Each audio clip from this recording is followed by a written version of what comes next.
ሰላም ጤና ይስጥልን እንዴት ናችሁ? ዘላለም ተፈሪ ነኝ። ቼልሲ ፔፕ ሻቫሪያን ማስፈረሙን ይፋ አድርጓል። ስፔናዊ ተጫዋች በስታምፎርድ ብሪጅ እስከ 2031 ድረስ የሚያቆየውን ውል ፈርሟል። 2026/27 የውድድር ዓመት በአዲስ መልኩ ነው ቼልሲ የሚጀምረው። አዲስ አሰልጣኝም ቀጥሯል። ሻቢ አሎንሶ ተጫዋቾችን እያስፈረመ ይገኛል። እድሜያቸው ከፍ ያሉ ተጫዋቾችን አሁን ወደ ስብስቡ እየቀላቀለ ነው። ካለፉት 4-5 ዓመታት በተለየ መልኩ በቼልሲ ቤት ውስጥ የዝውውር ፖሊሲ መጥቷል። ሻቫሪያም 28 ዓመቱ ላይ ይገኛል። የግራ መስመር ተከላካይ ኩኩሬያን ስለለቀቀ ይህንን ተጫዋች አስፈርሟል። ፓሌስትራን እንደዚሁ ማስፈረሙ የሚታወቅ ነው። ሌላም ተጫዋች እንደዚሁ አስፈርሟል እና የግራ መስመሩን ሙሉ ኮሊደሩን የማስተካከል በተጫዋቾች የማጠናከር ስራ እየሰራ ይገኛል። ሻቫሪያም በኮብሃም ከአዲስ የቡድን አባላቶቹ ጋር ልምምድ መስራት ይጀምራል ማለት ነው። የ28 ዓመቱ ተጫዋች ቼልሲ በዓለም ላይ ካሉ ትልልቅ ክለቦች መካከል አንዱ በመሆኑ ይህ ለእኔ ህልሜ ነው፣ ትልቅ እድል ነው። ነገር ግን ትልቅ እድል ቢሆንም ዝግጁ ነኝ፣ ቡድኑ ስኬታማ እንዲሆን ስኬትን እንዲያገኝ ጠንክሬ እሰራለሁ በሚል ፊርማውን ካኖረ በኋላ ተናግሯል። ወደዚህ ደረጃ እንዲደርስም በርካቶች እንደረዱት በተለይም የቤተሰቦቹ እገዛ ከፍ ያለ እንደሆነ ተናግሯል። ሻፈሪያ የእግር ኳስ ህይወቱን በስፔን 4ኛ ሊግ በነበረ ክለብ ነው የጀመረው። ዩኢ ፊጌሬስ በተባለ ቡድን በ18 ዓመቱ ጀምሮ አብዛኛውን የእግር ኳስ ህይወቱን ከላሊጋ ውጭ ባሉ ሊጎች ነው ያሳለፈው። ሪያል ዛራጎዛን ከተቀላቀለ በኋላ ነው በዋናነት በላሊጋው መጫወት የጀመረው። ግን ደግሞ ያለፉትን 4 ዓመታት በሪዮ ቫያካኖ ሲጫወት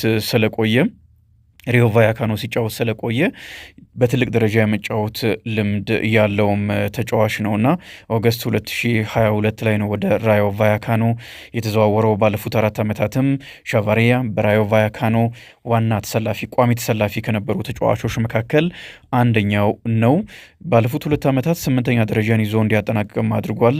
እንደምታስታውሱት ደግሞ የኮንፈረንስ ሊግ የፍጻሜ ተፋላሚ ነበረ ከክሪስታል ፓላስ ጋር።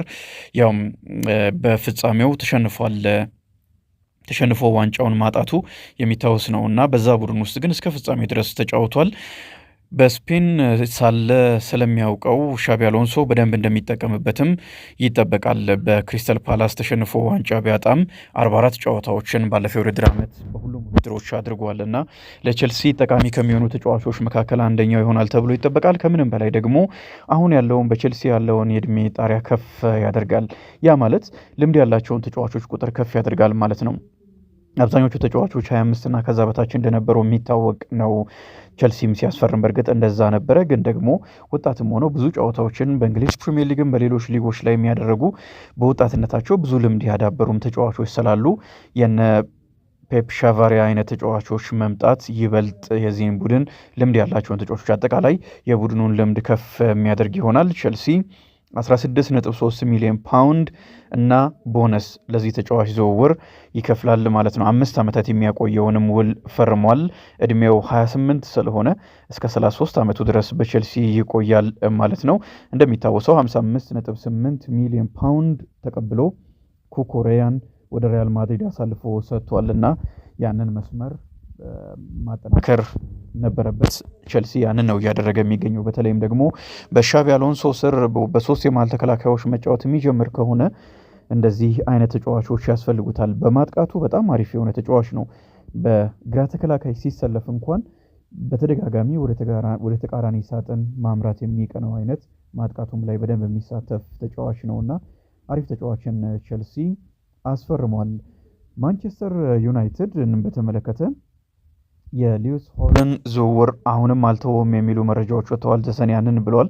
ትናንትና ማይልስ ሉዊስ ስኬሊን አርሰናል ለማንቸስተር ዩናይትድም ለቸልሲም አቅርቧል የሚሉ መረጃዎች ሲወጡ ነበረ። በቀጥታ ሳይሆን ያው በሶስተኛ ወገን የቀረበ ጥያቄ ነው በሚል ነበረ ሲነሳ የነበረው። ግን ከዛ በኋላም ተጫዋቹም ክለቡም ይሄ ስህተት መሆኑን የሚያረጋግጥ መረጃ ተሰምቷል። በተለይ ተጫዋቹ ከክለቡ ጋር መቆየት እንደሚፈልግ ምንም እንኳን ብሩኖ ጊማሬሽ ቢመጣም በቋሚነት ለመሰለፍ የሚያገኘውን እድል ሁሉ ለመጠቀም በዛው መቆየት እንደሚፈልግ ከክለቡ ሌጀንዶች መካከል አንደኛው መሆን እንደሚፈልግ እና ደግሞ ከክለቡ የአካዳሚ ያደገም ተጫዋች ስለሆነ ሄል ኢንድ ያደገ ተጫዋች ስለሆነ በዛው መቆየት እንደሚፈልግ አረጋግጧል የሚሉ መረጃዎችም ወጥተዋል። ክለቡም እሱን ማቆየት እንደሚፈልግ ወጥተዋል እና አስቀድሞም ቢሆን ግን ማንቸስተር ዩናይትድ የሚፈልገው ሌዊስ ሆልን ከኒውካስል ዩናይትድ ማስፈረም ነው። በተደጋጋሚ እንደተባለው ኒውካስል ዩናይትድ በርከት ያሉ ቋሚ ተጫዋቾቹን በዚህ ክረምት የዝውውር መስኮት ማጣት ስለማይፈልግ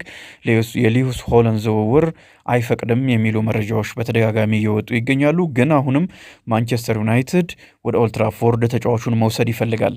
ይህ ዝውውር ሊፈጸም ይችላል የሚል በዩናይትድ ሰዎች በኩል እንደዚህ ተስፋ እንዲኖር ያደረገው አንደኛው ምክንያት ተጫዋቹ አሁንም ከኒውካስል ዩናይትድ ጋር መለያየት እንደሚፈልግ የታወቀ ስለሆነ ነው። ጫና ሊያደርግ የሚችልበትም እድል አለ ተብሏል። ከኒውካስል ዩናይትድ መውጣትን ፍለጋ ጫና ሊያደርግ ይችላል። ያ ከሆነ ደግሞ ክለቡንም ይጎዳል፣ ተጫዋቹንም ይጎዳል የሚቆይ ከሆነ። ስለዚህ ኒውካስል ዩናይትድ ልክ እንደ አሌክሳንደር ኢሳቅ ለመልቀቅ ሊገደድ ይችላል። በትክክለኛ ቦታ ላይ አይደለም እየተጫወትኩ ያለሁት የሚልም ፍላጎት ስላለው በዛ ላይ ወደ ማንቸስተር ዩናይትድ ማምራትንም አጥብቆ ስለሚፈልግ ኒውካስል ዩናይትድ ላይ ጫና ሊያደርግ ይችላል። ዩናይትድ ሉክ ሾው ነው አሁን በዛ በኩል ያለው። ምንም እንኳን 31 ዓመቱ ላይ ቢሆንም አምና 38ቱንም ጨዋታዎች አድርጓል። ከአምና በፊት በጉዳት የሚታወቅ ተጫዋች ነው። ዩናይትዶች ብዙ ከዚህ ተጫዋች ጥቅም አላገኙም። በእርግጥ 12 ዓመታትን አሳልፏል በኦልትራፎርድ። አሁን በኦልትራፎርድ ብዙ ከቆዩ ተጫዋቾች መካከል አንደኛው ነው። ነገር ግን በጉዳት ምክንያት ደግሞ ከሳውዛምፕተን ሲመጣ የነበረውን ተስፋ ሙሉ በሙሉ መፈጸም አልቻለም። ግን ደግሞ አምና 38 ጨዋታዎችን ማድረግ ችሏል በፕሪሚየር ሊጉ ማለት ነው። ይሄ በጣም ብዙ ነው። ተቀይሮ የገባባቸውን ተቀይሮ የወጣባቸውንም ጨዋታዎች ጨምሮ ማለት ነው 38 ጨዋታዎችን አድርጓል። 1 ዓመት ውል ነው የቀረው።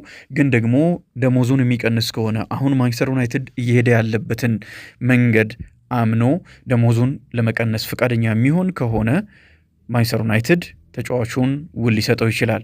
ግን ደግሞ አሁን ባለው ከፍተኛ ደሞዝ ላይቀጥል ይችላል እና 1 ዓመትም ነው የቀረው ሌዊስ ሆል ደግሞ። ስለዚህ እሱ አሪፍ ነው። የሚቀጥለውን ዓመት ቢያንስ ማንቸስተር ዩናይትድ አስተማማኝ ተጫዋች ይኖረዋል። ግን ደግሞ ያው 1 ዓመት ነው ከጉዳት ነጻ ሆኖ የተጫወተውና አንዳንዶች ስጋት አላቸው። በሚቀጥለው ዓመትስ ያለ ጉዳት ልክ እንዳምናው ስለመጫወቱ ምን ማረጋገጫ አለ የሚል ጥያቄ የሚያነሱ አሉ። እሱ እንዳለ ሆኖ ማለት ነው። ሌሎችም በዛ ቦታ ላይ አማራጮች እንዳሉት ይታወቃል። ማንቸስተር ዩናይትድ ግን ዋነኛ የዚህ ተጫዋች የሉክ ሾው ተተኪ ይሆናል ብለው ያሰቡት ሌዊስ ሆልን ነው። ይህንን ተጫዋች ለማስፈረም እስከ መጨረሻ ድረስ ሙከራ እንደሚያደርጉ ነው ዘሰን ይዞ የወጣው። ሌዊስ ሆል ደግሞ እስከ 2029 ድረስ በኒውካስል ውል ስላለው ምናልባት ኒውካስል ጠንከር ብሎ ከሄደ ያው ከተጫዋቹ ጋር ግጭት ውስጥ ሊገባ ይችላል። በእርግጥ ግን ሊያቆየው የሚችልበትም እድል ይኖራል። ማሳመን ይኖርባቸዋል። ፍላጎት የሌለውን ተጫዋች፣ ልቡ የሸፈተን ተጫዋች ማቆየት ብዙ ጉዳት ስለሆነ የሚያመጣው ለተጫዋቹም ለክለቡም ጉዳት ስለሆነ የሚያመጣው በደንብ ማሳመን ይጠበቅባቸዋል። አሊያም ደግሞ ከማንቸስተር ዩናይትድ ሊመጣ የሚችለውን ጥያቄ ለመቀበል ፈቃደኛ መሆን ያለባቸው ይመስለኛል። ለማንኛውም ማንቸስተር ዩናይትድ እዚህ ተጫዋች ላይ ፍላጎት አለው፣ ጠንከር ያለ ፍላጎት አለው። ምናልባት አሁንም ጠንከር ብሎ ሊሄድ የሚችልበት እድል አለ። አምና ሲያደርግ እንደነበረው እስከ መጨረሻው የዝውውር ቀናት ድረስ የመጠበቅን ጨዋታ የሚጫወት ሊሆን ይችላል። የተወሰኑ ተጫዋቾችን አሳክቷል። ቀድሞ የሚያስፈረማቸው ተጫዋቾች እንዳሉ ይታወቃልና አምና ልክ እንደ አምና ሁሉ አሁንም 2 ተጫዋቾችን ቢያንስ አንድሬ ሳንቶስንና አማካይ ስፍራ ላይ ተጨማሪ ተጫዋችም አስፈርሟል። የቤልጅየም ብሔራዊ ቡድን አምበልን ልምድ ያለውን ተጫዋች የ29 ዓመትን ተጫዋች ማስፈረም ችሏል። ይሄ በጣም አሪፍ ነገር ነው ለማንቸስተር ዩናይትድ። ግብ ጠባቂም እንደዚሁ ልምድ ያለውን ግብ ጠባቂ አስፈርሟል ከሌድስ ዩናይትድ እና እነዚህ ተጫዋቾች ቢፈርሙም ደግሞ የዝውውር መስኮቱ ወደ መጠናቀቂያው ሲደርስ የተወሰኑ ተጫዋቾችንም እንደሚያስፈርም ይጠበቃልና አንደኛው ሌዊስ ሆል ሊሆን የሚችልበት እድል አለ። ኢሊማን እንዳይን በተመለከተ የአልሂላልን ጥያቄ ውድቅ አድርጓል። ከፍ ያለ ደሞዝ እንደዚሁም ደግሞ ለኤቨርተንም ከፍ ያለ ክፍያ አቅርቦ ነበረ የሳውዲ አረቢያው ክለብ። ነገር ግን ውድቅ ማድረጉን ተከትሎ አሁን ማንቸስተር ዩናይትድ እና አርሰናል በድጋሚ በዚህ ተጫዋች ዝውውር ውስጥ ስማቸው እየተያያዘ ይገኛል። እድሜው 26 ነው። ያለፈው ዓመት በኤቨርተን በጣም አሪፍ እንደሆነ ተመልክተናል። አንዳንድ ተጫዋቾች በኤቨርተን ደረጃ ላሉ ክለቦች በጣም አሪፍ ከተጫወቱ ይበልጥ ደግሞ ጥራታቸው ደረጃቸው ከፍ ወዳሉ ክለቦች ሲያመሩ ይበልጥ ብቃታቸውን ማሳደግ የሚችሉ ተጫዋቾች አሉና እንደዛ የሚጠበቅ ተጫዋች ነው ሴኔጋላዊው ኢሊማን እንዳይ። አርሰናልም ማንቸስተር ዩናይትድም ይፈልጉታል እና ቀጣይ ምናልባት ሊጫረቱበት ይችላሉ። አርሰናል ቪኒ ጁኒየርን ካጣ በኋላ ወይም ሞክሮ አልተሳካለትም። ከዛ በኋላ የተለያዩ ተጫዋቾችን አማራጭ እያየ ነው። በዛው በእንግሊዝ ፕሪሚየር ሊግ ልምድ ያለውን ተጫዋች መውሰዱ ይጠቅመዋል። አንድ ለአንድ በተለይ ተጫዋቾችን የሚቀንስ እና ያልተጠበቁ አስደናቂ ጎሎችን ማስቆጠር የሚችል ተጫዋች ነው ማንቸስተር አርሰናል የሚፈልገው። ለዛ ሊሆን ይችላል ቁጥሮቹ ጎል በማስቆጠርና ጎል የሆኑ ኳሶችን በማቀበል ያለው ቁጥር አነስተኛ ቢሆንም እንደ አርሰናል ያሉ ቡድኖች ውስጥ ሲገባ ግን ይበልጥ ጎልቶ ሊወጣ ይችላል የሚል እምነት ስላለ ይህንን ተጫዋች የማስፈረም ዝውውር ውስጥ ሊገባ ይችላል። ማንቸስተር ዩናይትድም በተመሳሳይ መልኩ። አስተያየቶቻችሁን እጠብቃለሁ። አመሰግናለሁ።